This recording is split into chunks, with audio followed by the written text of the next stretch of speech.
بسم اللہ الرحمن الرحیم۔ آپ رمضان کے مہینوں میں کتنا ہم لایعنی کاموں میں مصروف ہوتے ہیں، پوری رات جوان کرکٹ کھیلتے رہتے ہیں۔ بھائی 1 گھنٹہ انف ہوتا ہے باڈی کے لیے، ½ این آور انف ہوتا ہے، لیکن پوری رات لایعنی کاموں میں مشغول رہے، اور جو مقصد اور ہدف روزہ تھا کہ انسان کو روحانیت ملے، وہیں پہ سحری کر کے پھر اٹھتا کب ہے؟ 4 بجے 5 بڑے شہزادہ اٹھ رہا ہے، نماز ظہر بھی وقت پہ نہیں پڑھی، سب کچھ چھوڑ دیا۔ فرماتی ہے لا یعنی کاموں پر ہے، یہ بھی اس کے لیے کیا بناتے ہیں؟ عذاب الہی کو کریٹ کرتے ہیں۔ لیکن فرمایا جو زندگی ایسی گزارے جیسی اہل بیت نے کہی۔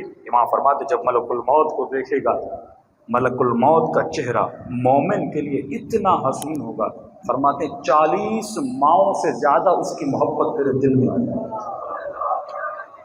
40 ماؤں سے زیادہ۔ ایران کے واقعات کافی ہیں لیکن آج وقت نہیں، جن لوگوں نے دیکھا ہے فرماتے اتنی لذت اور اتنا عشق اس ملک الموت کا آ جاتا ہے، اور ملک الموت کو دیکھنے کے بعد جب علی کی زیارت ہے